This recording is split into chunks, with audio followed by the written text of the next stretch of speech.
kindness. I think that one for me is such an energetic thing because I think sometimes people can like act kind. An energetic of kindness is you can see it in somebody's eyes too.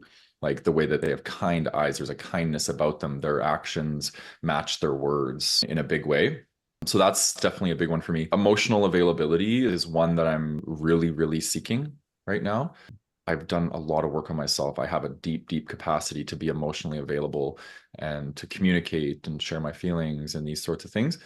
So I'm really looking for that. And that accompanies like this whole notion of emotional availability. It's like kind of like an umbrella of like things like being vulnerable, having intimacy, being a strong communicator about your emotions. And for me, that's not just like it's an essential. Like I absolutely need it because I'm demisexual. And for those of you who don't know what demisexual is, it's somebody who is essentially aroused, sexually aroused by emotional connection. You need emotional connection in sex in order for it to be sustaining and fulfilling. So the emotional availability piece is really, really key.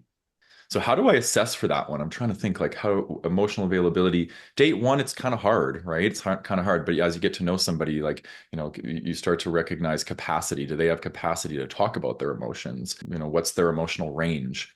If they have a bad day, like, are they able to express themselves and share emotionally what's coming up? Or if I do something that maybe irks them, are they able to communicate that in a way that's like healthy and they're expressive? These sorts of things.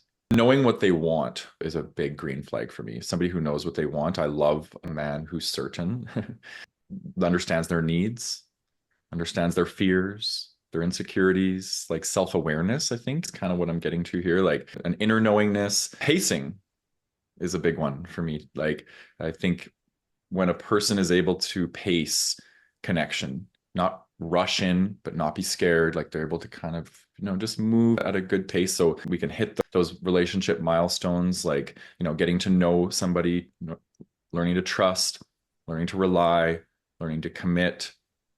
Those are all progressive for me. They're kind of linear.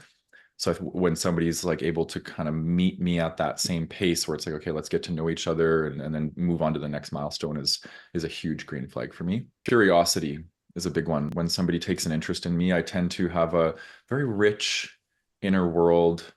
Can be a dynamic and complex person at times. So I need somebody to ask a lot of questions if they want to understand me. They need to have a good sense of curiosity. So that's a really green flag for me.